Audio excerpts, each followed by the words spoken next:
Now, I have to admit, I'm a tad late of this review. There was a few days, but I have certain things to do, like doing work, getting paid for paying my bills. You need things just sort of happen.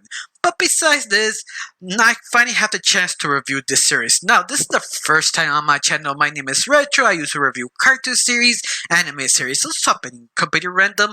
And today we're going to talk about the Fungies Season 2. And I have this question: what can you improve with the Fungies? I mean, the first season is sort of kind of like a nostalgia throwaway, sort of 80s, 70s sort of type of cartoons. In fact, how the dialogue or how the voice actors say their dialogue feels sort of that sort of time period, that sort of kind of slow deliverance, that sort of kind of safety net kind of feeling. They're trying to show, sort of develop, you also make a sort of education show mixed with it, that, and that was sort of some of the people complaints. I mean, I really enjoyed that because I was sort of raised on those type of cartoons. Never bother me. Of course, if you're that type of person, that you are that type of person who really doesn't like that, I really recommend to watch season 2, because season 2 kind of improve that sort of speed up dialogue, that sort of, oh yeah, we're kind of slow, but they did a sort of slow, kind of, what's what we're looking for, self-aware kind of voice, like, yeah, look at that, we have something dangerous, let's call our parents, like that kind of quick slow, but they brush it up to push that kind of joke, like, yeah, that's, I enjoy that. They actually improve. In fact, each episode really kind of woke up, in other words, because none of them feel so boring or delayed. It just sort of realized, well, that was fun in season 2. I mean, that was fun on season 1. Let's pick it up in season 2. And that's what they did. That's one of the major improvements of this season. The second thing is basically the characters themselves. They are fully developed. They're fully knowing what they want, what they don't want. One of the big example is Sid. If he has nothing educational, anything to learn, he doesn't care. He just push you away. You basically need to convince Sid to actually help you. And that is sort of interesting. Not just him, other characters also do something similar to him, like Claudette, that she's basically Sid's best friend slash reporter. She only interested on scoops, but anyone who tell her something completely different, stop doing that. She sort of says, no, I want to learn something different to put on the paper. If I don't have that, I don't care. And that is interesting also because, once more, it's similar to Sid, but sometimes different point of view, because you see her sort of evolve, become something else. And I don't like that because they do focus on a little bit more on the side characters more, like the teacher from Sid's school. I remember her name, but she has this sort of weird way to teaching things, but at the same time you let her do something else, she sort of freaks out, does something completely different. And that, once more, that's why I admit it's sort of interesting what they do with each character, because the whole character of this series became more kind of like a group ensemble, because all the characters sort of bounce back to each other when they need that or when they don't. They just kind of add the characters and feel they can actually connect so much more.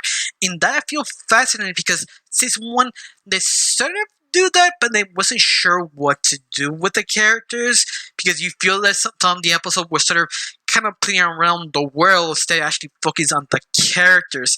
Season 2, they decided to drop that and focus on the ensemble part. They see who clicks better, how to fully develop this character, and they do. Like, you have another character like the Sid's mom, that she has more time to understand what she is, and you love it. They actually just put on her point of view, but as an adult point of view. Like, every time their kids do something stupid or something, like, you have to use your common sense, she feels what an adult would say, like, oh, that's so dumb, okay, I'm stop. This is stop. You're being nasty. Please stop. This is my house. This is my rules. You should do this. And that is sort of a mom thing to do. Like, yeah. But I love it. They each parent, or not just parent, each adult trying to pat ahead the kids, but you just hear them talk to the other adult, be sort of nihilistic point of view. Like, should we tell them what they're actually doing is kind of messed up, or just pretend not to tell them what? But I love it. They did it kind of quickly, sort of softly, but kind of comedic understanding that, yeah, this is messed up. But I just enjoy it. Like the little improvements here, there, make the show, make it more worth seeing because not a lot of people actually are talking about this series or even watching it because they really don't know they were actually a good show or not. Because I've seen other critics complaining they think it was too boring. I won't tell who, but I can understand why they feel that way. If you're one of those people who didn't like it, I recommend watching season 2. But I think this show proved the most interesting is sort of what the Fungies really are, because they do experiment in what these creatures do, like they can cut and paste each other, sort of evolve to do something else. Whatever they want, they become. But they never played that much on season 1. Season 2, they fully kind of embrace it a little bit more. I think one of the big example is Sid has some sort of kind of character traits he didn't like. He's so impulsive, he's super loud. What if we take that sort of bad traits and take it away and make it the perfect student? And being said, he thought that's a great idea. And the whole episode shows you that's a bad idea, but I already seen that before and decided to do something similar but go a completely different direction because there are fungies. They're sort of kind of weird, kind of plant creatures that you rip apart. What if you put your personalities, the personality you don't want, put in real dead body parts that they just throw away or pick up wherever they want? What happens if you throw all your personality traits into that pile? And that's the thing I love about this show. They do sort of cliche ideas, but really kind of transform in a different way because the fungies are not technically human. They're a plant. They become something else and use those two ideas to smash it together. What can you come up with? What can you do? Well, you became a Frankenstein creature with all the bad traits of you don't like. And I love it. That was super interesting. And also kind of educational. And I love it that everything information they give you is actually some truth, like what rainbows come from, what the eyes turn to water, and they sort of play with those sort of ideas so well, also making sort of fun of it. That sort of once more self-aware, not hardcore self-aware, self-aware enough like you can make fun of it, but you don't notice if you just hear how they say sometimes. That's why I feel the Fungi sort of became sort of underrated because people don't give it a chance. Also, I'm quite surprised it got a season 2.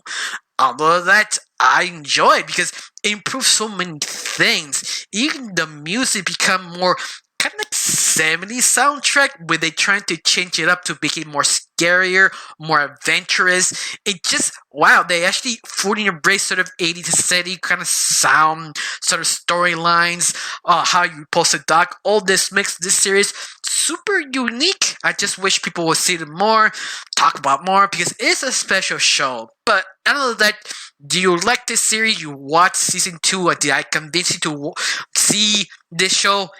Tell me down below, let me know. I really got nothing else to say. Just thank you for watching. Don't forget to subscribe and have a wonderful day. Bye.